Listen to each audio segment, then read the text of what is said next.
Odontotecnico con la vocazione per il volontariato, un uomo buono che pensava agli altri, agli ultimi. Lo descrivono così a Cison di Valmarino Gianfranco Fiorin, 63 anni, morto tragicamente in Sri Lanka giovedì, travolto stando alla ricostruzione delle autorità locali da un treno turistico.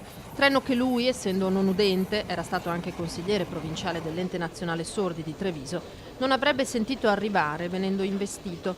Una notizia che ha sconvolto un'intera comunità. Su Facebook il commosso saluto degli amici della Proloco di Cison. Ci ha lasciato tutti allibiti ovviamente perché Gianfranco tutti l'abbiamo conosciuto come una persona molto discreta, molto attenta agli altri, sempre impegnato nel volontariato, ma in quel volontariato che vuole tutelare comunque i più deboli. Era arrivato da solo nel paese asiatico il giorno prima, non era nuovo a viaggi in località esotiche, lontane, aveva fatto per un periodo anche il volontario tra i bambini del Burkina Faso. In Sri Lanka era già stato e aveva deciso di ritornarci in ferie. Il rientro in Italia era previsto verso il 10 febbraio, poi la tragica notizia.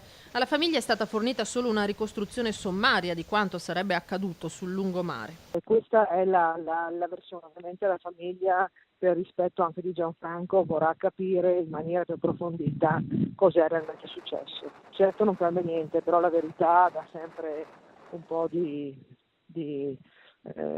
supporto morale in più, no? I familiari di Fiorin partiranno a breve per lo Sri Lanka per effettuare il riconoscimento e sbrigare le pratiche per il rientro in patria della salma.